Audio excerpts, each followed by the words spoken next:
Hey everybody, it's your girl Bunny. To all of my returning subscribers, hey, how you doing? And for those of you who are new to the channel, welcome. Kick your feet up, subscribe to this family-friendly channel, and don't forget to click the notification bell so you don't miss any posts. Also follow me on Instagram at the same profile name so you don't miss the sneak peeks of what's coming up next. In this video, it's the Ready to Love season finale entitled Decisions. I give a full episode recap with photos offset to the side, and then I give my review at the end. No need to dig around and keep all of the minute marks in the comments. It's all coming up next.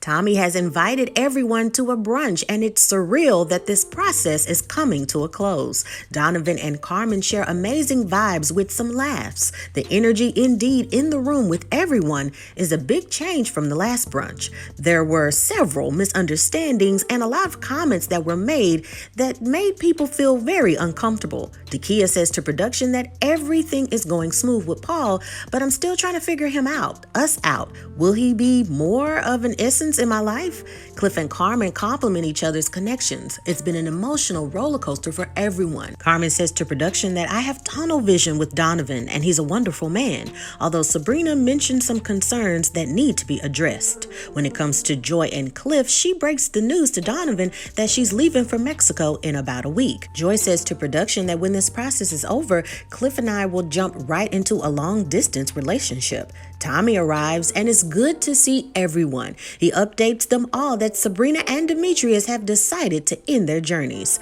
Carmen says to production that she's sad about Demetrius leaving, but Sabrina, not so much. Tommy explains that the people left have stayed strong through this process, although there's one more task. Now it's time for the men to meet the families of the ladies. Information that you gather will assist you in making those final decisions concerning what's next. Everyone is worthy to be loved and everyone is capable to be loved after a long look in the mirror. The best of luck to everyone and cheers. Paul says to production that everything feels different. There's no more process. It's time to make a decision. He's excited to meet DaKiya's family and needs to know if there is something there so he can commit to it. He wants to continue to get to know her. Everyone says their goodbyes and now it's time to get to business. Carmen has her family present to meet Donovan. It will be the first time she's introduced someone to her mom and dad at the same time. Her mom is a preacher and her dad is ex-military Marine. Her dad even jokes about how it's good that Donovan will be within arm's reach, perfect for a headlock. Her parents don't play. Carmen wants her parents to relax and don't hold anything back. Donovan arrives saying hello sir and shaking his hand, and to Carmen's mom a kind greeting along with flowers. The greeting goes well and Carmen's mom loves the first impressions of kindness and respect. Donovan makes it known that he understands the importance of a father's love for their daughters. He has a daughter as well and a son. The children aren't from the same mother and the relationships with the mothers wouldn't be an issue for Carmen. The dad also wants to know important things when it comes to discipline and the cause of why his first marriage ended. They learned that his children are very well behaved, so Carmen taking part of disciplinary actions is fine. Also, his marriage ended due to Donovan not being faithful. Carmen's dad is then intrigued to know what makes him think he can be faithful to Carmen. Donovan assures that communication when it comes to commitment is important. There were a lot of underlying issues in the previous marriage before the infidelity, and he's learned that he'd rather walk away than do it again. He takes full responsibility in everything. Carmen says to production that there were some difficult questions coming from my dad, but who can blame him? I'm his baby girl. Carmen's mom now wants to know from Donovan what is his faith. It has nothing to do with religion. What is his relationship with Jesus Christ? Is he the Savior? Donovan notes that his denomination is Catholic. He's not very religious, but he is spiritual. He believes in God completely. Carmen's mom says that if God is his center, she accepts that notion and gives him a welcoming smile. She just wanted to know about the core of what drives him. His mother compliments his smile over and over again, and her husband, along with Carmen, joke about how that's Carmen's date and to chill. Carmen's dad even jokes about giving Donovan a high five with a slick take back as a joke. He wishes Carmen and Donovan well in all things. Carmen's mom even thanks Donovan for meeting with them and being transparent. After Donovan leaves, Carmen's mom believes that he's genuine and has a good heart. Carmen's dad says that he surely has potential, and the jury is still out until that final decision, but he stands behind Carmen 100%. Carmen says to production that she's serious when it comes to the topic of fidelity and has a decision to make. It will be difficult. Joi says to production that she hasn't introduced anyone significant to her family in a very long time. It's all strange introducing Cliff to anyone at this time. She feels that her sister Tia will like Cliff, but if she doesn't, she will surely let her know. Tia says that she notices how her sister is smiling more, and it's a good look for her. It's been a minute since Joi has been in anything serious. Cliff says to production that he made it to the end and he found love. There's only one more thing to do in this process. Meeting Joi's family is really important to him, and first impressions go a long way. Cliff meets Tia and it's already laughs. Anyone could see that Joi and Cliff share wonderful energy. Tia gets straight to it. She says that Joi travels a lot, and how do you feel about the distance? He admits that he doesn't like the distance. He wants the togetherness, which to him means her physically being there. He also brings up Joi's OCD obsession with t-shirts. Cliff says to production, when Joi and I are together, it's bliss, and when we are apart, it's heartache. I'm a touchy-feely kind of guy, and her being away will be very difficult. After Cliff leaves, Tia weighs in. She's concerned about the distance. She senses some hesitance in Joi, but Joi explains that everything is real. She's not hesitant, but everything she wants is there. She knows Cliff wants her to be physically present. DaKiya gears up to introduce Paul to her mom and brother. She is honest about the dating process and how her and Paul are in the early stages of dating. When Paul arrives, they get right to it about the previous marriage, if he wants more children, he's very old, and does he have a primary care doctor, and how's his credit? Paul has his armor for war and says that he was previously married for 12 years, and of that marriage, he has 2 twin daughters that are 27. He has a primary care physician, and his credit is blemish-free. When he asked if DaKiya has ever stayed in a relationship she needed to get out of, her mom and brother answer in unison, no. DaKiya says that she doesn't bring around guys that much to her family if they don't have true intentions. She also knows to get out of things if they don't show signs of working out. After Paul leaves, DaKiya admits that Paul has potential, but she's still learning Paul. He's been honest about showing who he is as a person. She wants to make sure that he has that spark that will lead to something special. She wants flames. Joi says to production that she cares about Cliff's feelings. His feelings are very important to her, but she can't control her leaving. Cliff shares that he had a good time with her sister, and Joi shares that Tia did have some concerns. The distance is a strong determinant factor. Cliff admits that he feels anxiety about her leaving. He says to production that she'll be gone for a long time, 6 months. It's either a determinant of making the heart grow fonder or making things work. They both agree that it'll be difficult, and Joi feels that he will take the distance harder than she will. It brings Joi to tears just thinking about when she leaves. They do agree that they're both realists, and what's about to happen will have an effect. They don't want to say goodbye. Joi even tells Cliff that she looks forward to having sex with him, and they can't help but to blush. Joi says to production that I don't see us not working out.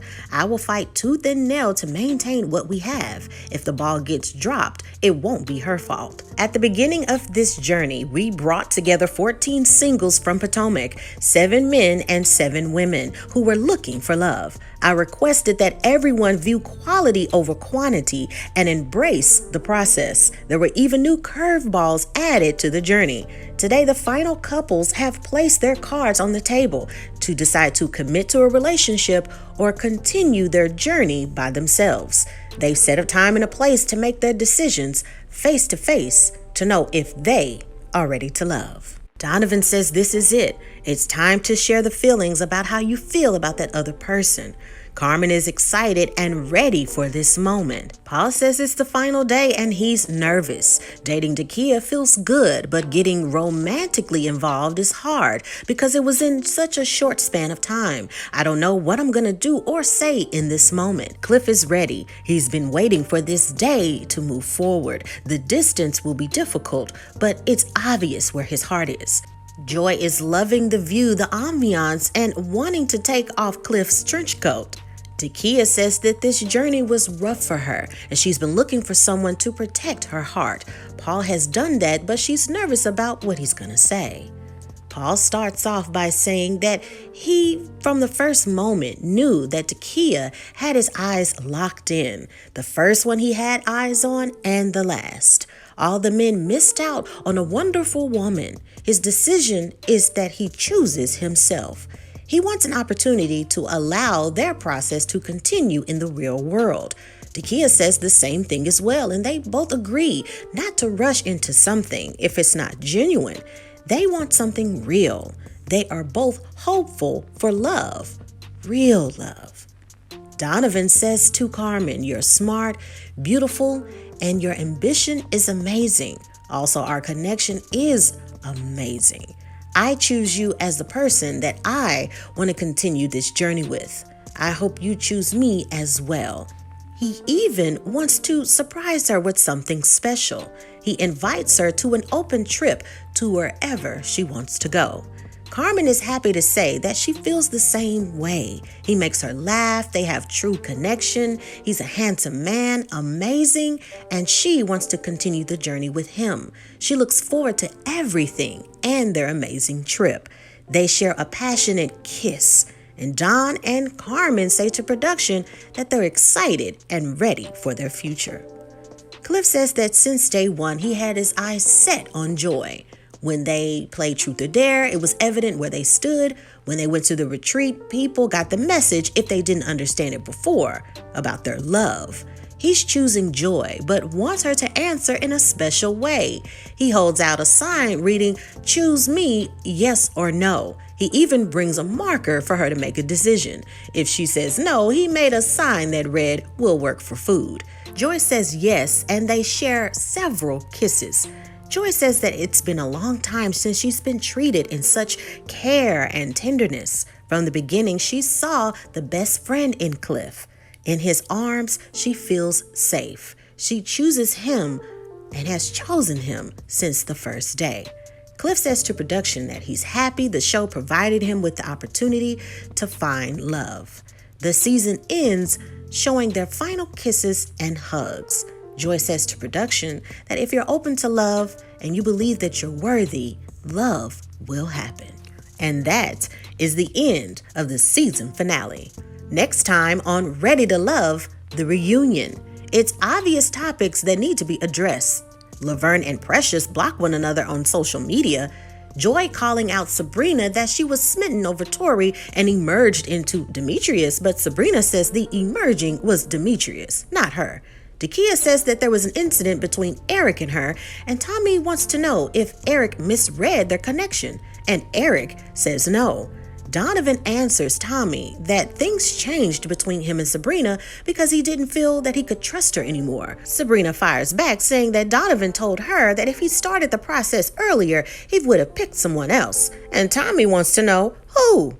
Tommy wants to clarify if Precious told Ace that Laverne was going home. So stay tuned for the reunion part 1. And now it is time for your favorite part of the video.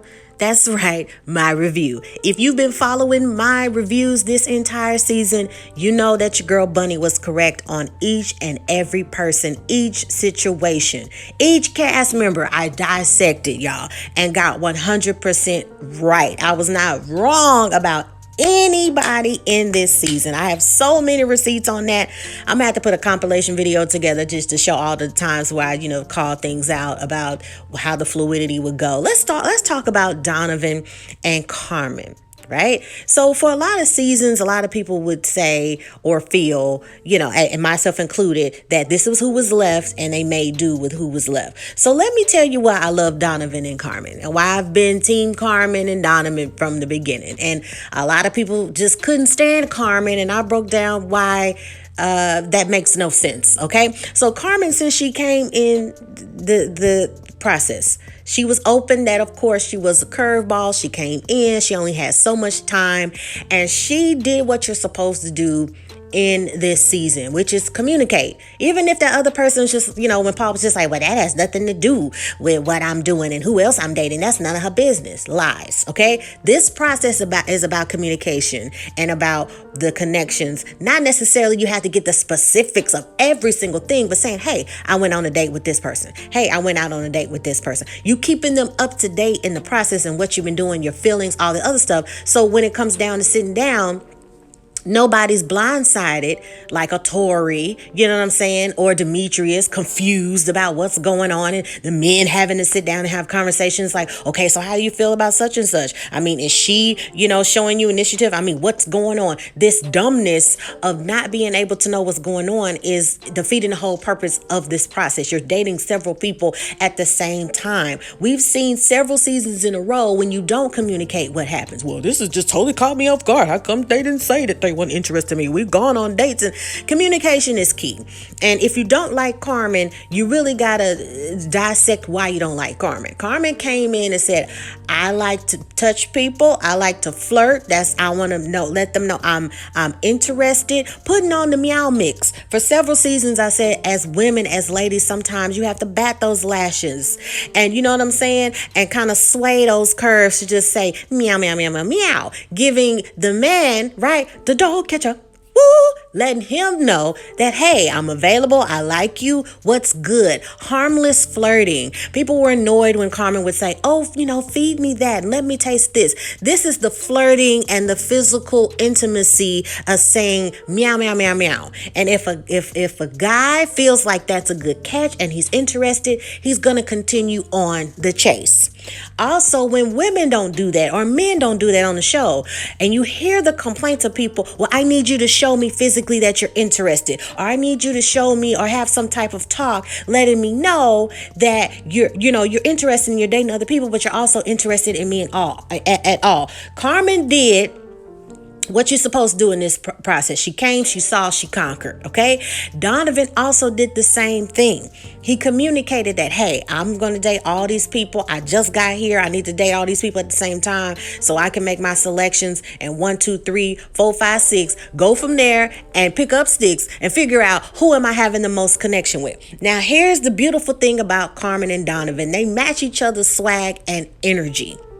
They know what they're there for. I'm telling you what I want. What's the problem? If you're not cool with that, then fine. Now, some will would say that Carmen and Donovan are together. Oh, if Tina would have came, or if this would have. I don't think so, because the disconnect with Donovan and the ones that were his top picks, Sabrina, Tina, and Carmen.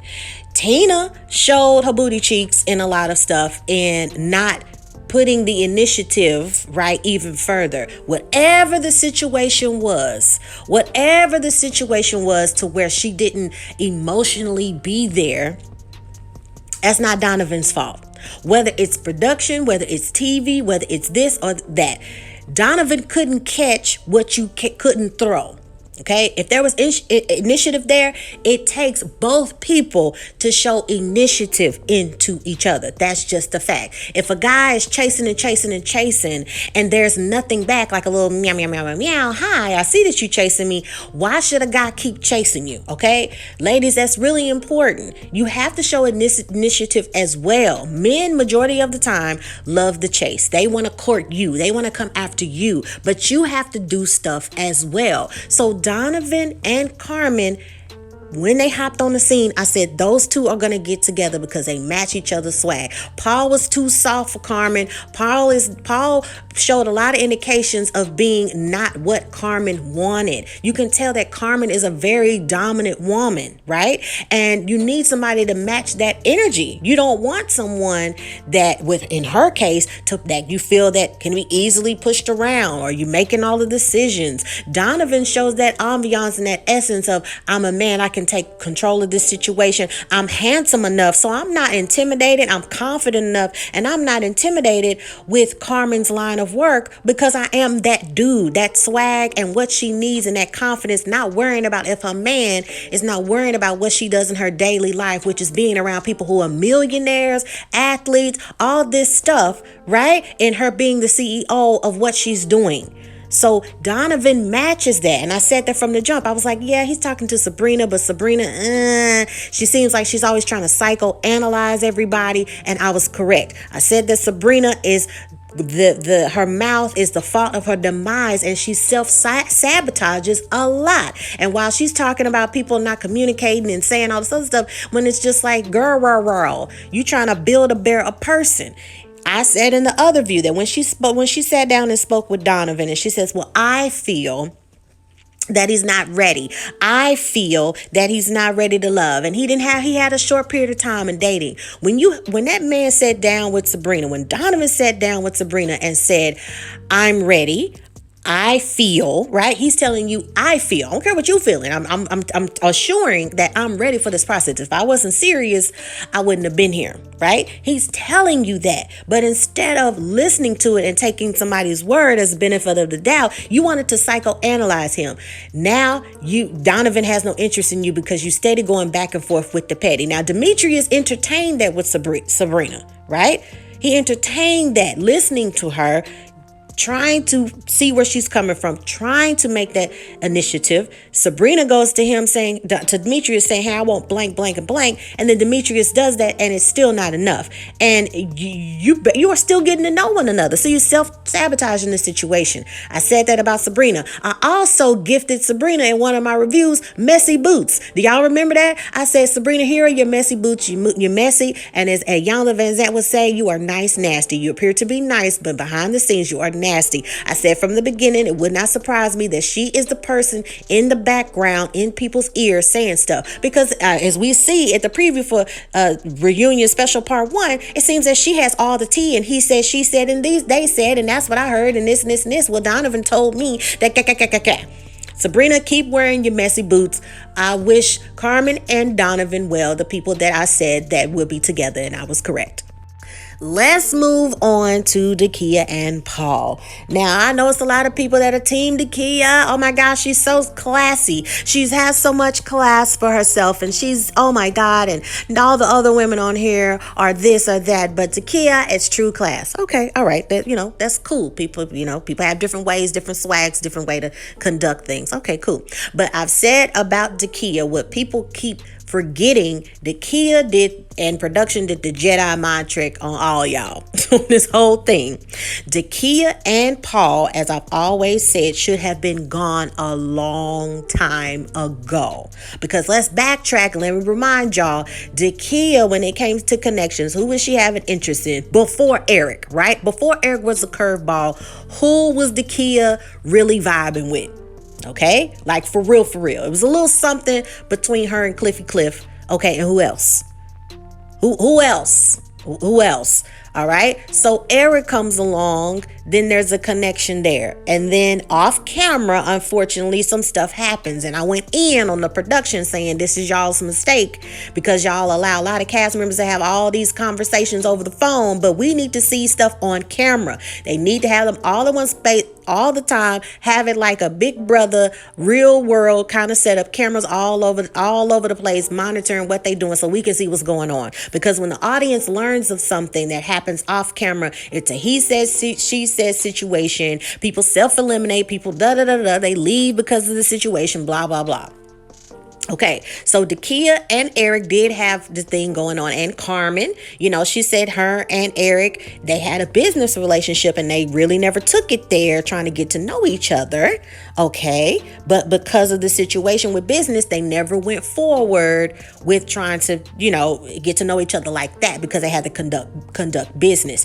And since Eric was there, Carmen was like, okay, meow, meow, meow, meow, meow, let him know that I'm interested with Eric. Let me let him know that. Okay. And DaKiya, I've said this from day one, DaKiya is a beautiful business-minded person, but when it comes to the competition of another powerful woman, DaKiya could not handle that.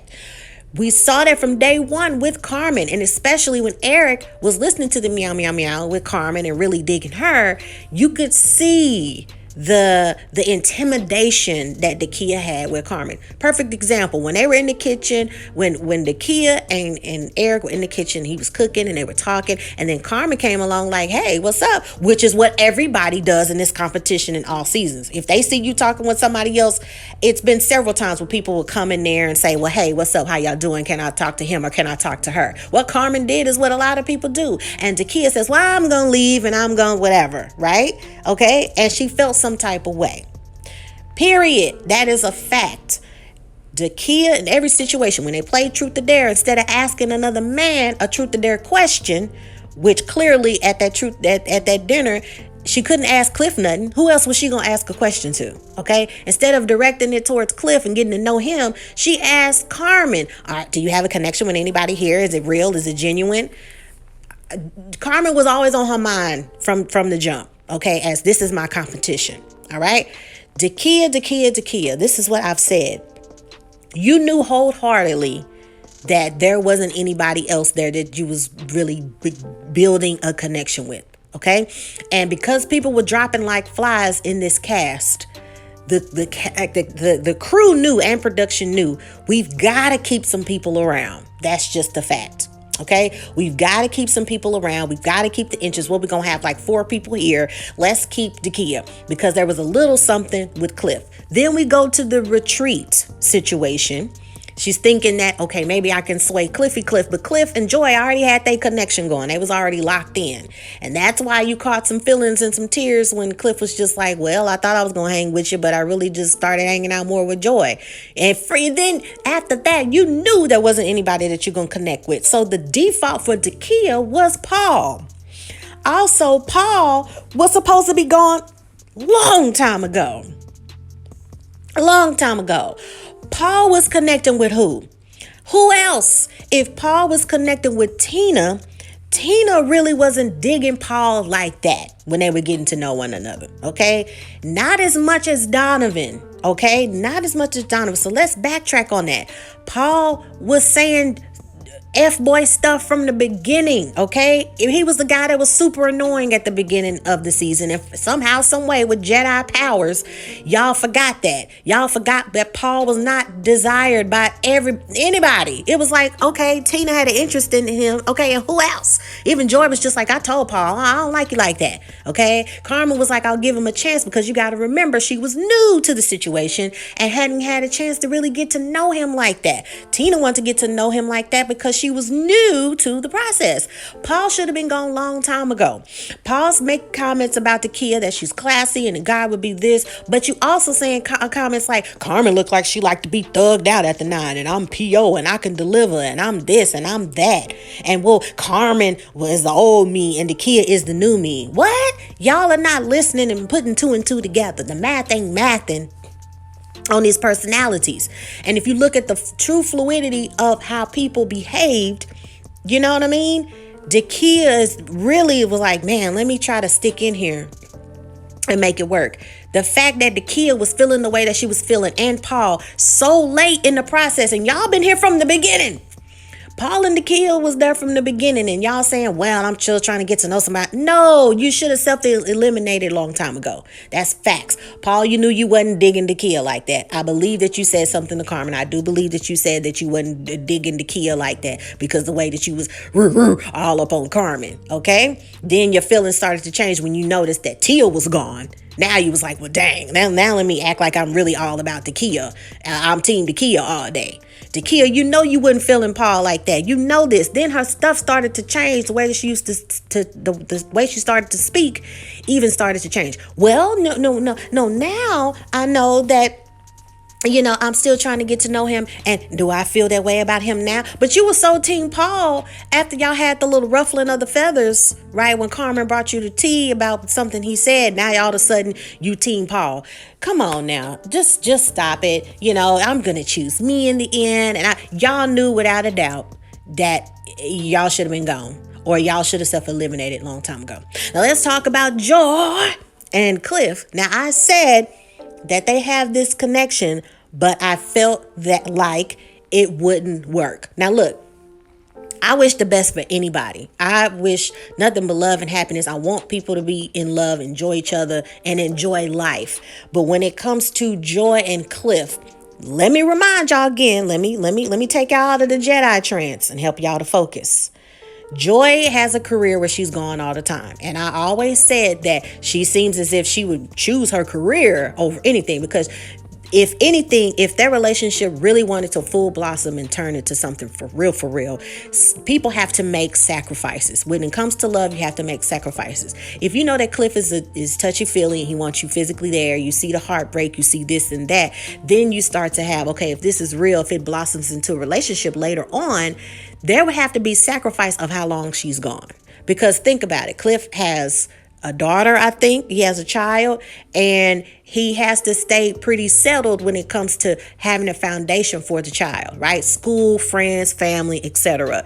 Joi being all on the road all the time, how does that match up? You do have a lot of the times where people are just perfect for each other, chemistry, this to that, but their goals, their dreams, and careers just won't allow them to be together unless the couple decides that both of them individually make sacrifices in order to make the relationship work, right? It happens every day. You know what I mean? You have two people that love each other, but this person live in LA and the other person live in Brooklyn. Somebody, some way, somehow going to either have to change or make sacrifices, or the relationship won't work. In this situation with Joi, she don't seem like she's going to give up anything with her career.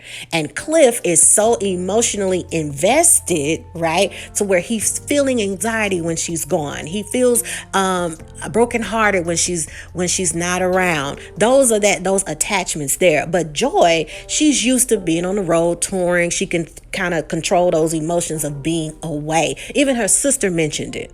I feel that you kind of hesitant, sis. I don't know how you feeling about this. And Joi is just like, yeah, but I'm really feeling love, and I'm really feeling like she's feeling that energy, and it's the sadness of, dang, now what? Okay, so. And also you got to remember that Cliff is working on jealousy, right? Somebody that's gone 6 months, Joi gonna be around a lot of attractive people, singing, meet new people all the time. If he sees a picture with Joi and one of her fans or something for a show, will he be pissed off? Highly likely, yes. So I just don't see it being as strong as it could be over time unless they decide to make some sacrifices in order to make it work. That's the only way it will work out. I can't wait for the reunions, part 1 and part 2. I've always said that when it comes to this production, y'all are stretching out this season way too long, chopping it up and in too many pieces for no reason. This reunion will be blah as usual. The only person that's going to bring some sort of anything interesting will be Laverne and his antics, okay? And because I said for the reunion, it's going to be drama, because we will have to question, how did Laverne find out? How did Laverne find out that he was going home? And I guarantee you it's Miss Messy Boots Sabrina. I told y'all that, right? And I told y'all because it's been too many situations throughout this season where a lot of stuff goes back to Sabrina. Now, what made it hard for people to believe was the way that Laverne behaved when he talked to Sabrina. The way that he talked to her, his delivery, he showed his booty cheeks, okay? But it was like he found out some way, somehow. So it's just like, okay, who he hear it from? Who? And a lot of people, clearly, you know the code. You know, you ain't gonna snitch, you ain't gonna say who told you, but it's highly likely Sabrina, okay? Because she always said, well, he said it, she said it, and then I heard it, and he heard it. Well, that's not what I said. What I said was her things and what she says, it's always pancake. It's always flip this, okay? So it won't surprise me if Sabrina is the one that said, hey, girl, Laverne and his crazy answers, girl, he is going home. We gonna make sure of it. And then the fact that you say underlining something that's serious to Donovan, saying, oh, you might be going home next, lets me know behind the scenes she's the town crier. Behind the scenes, girl, did you hear this? Girl, did you hear that? Girl, did you hear that? Oh, girl, did you hear that? Girl? I mean, think about it. Sabrina has said so much stuff that's he say, she say coming out of her mouth. She even said, oh, well, Phil said that he's, you know what I mean? Talk about Donovan. Well, Phil was right. He is a hoe. Like, you are, the bird is the bird, the bird, but your bird, the bird is the word. You're the bird, but you're the bad birdie. And you're painting this picture like you just, like Iyanla Van Zandt says, you're nice, nasty. And I believe you have been that nice, nasty person. Unfortunately, y'all make sure to tune in for the reunion part 1 and part 2. I'm not surprised. I will not be surprised if the season, the reunions are blah. Anything that's going to be interesting is the he said, she said behind the scenes about who told Laverne about the situation, right? Ace self-eliminating. It's really not anything wow factor like, oh my goodness. And, I guarantee you when Donovan, when he probably talked to Sabrina and said, man, if I was here early, who I would have picked. To me, that's not a bad thing, right? Because if he did say that, it's like, I missed this person. I didn't get to meet this person early in the process. And I'm pretty sure Carmen won't care because it's like now it don't matter because he chose Carmen. He didn't get an opportunity to meet that person. So what? He made a choice to be with Carmen. Stop it. Okay? Stop it. Come back, y'all, next week for the reunion. Y'all stay tuned for the Netflix original series, Inventing Anna. Watch the recaps and the full reviews on that as well. In the meantime, in between time, Discovery Plus on network. Y'all stop making these seasons long for no reason. But anywho, remember, y'all, to take care of yourself and each other.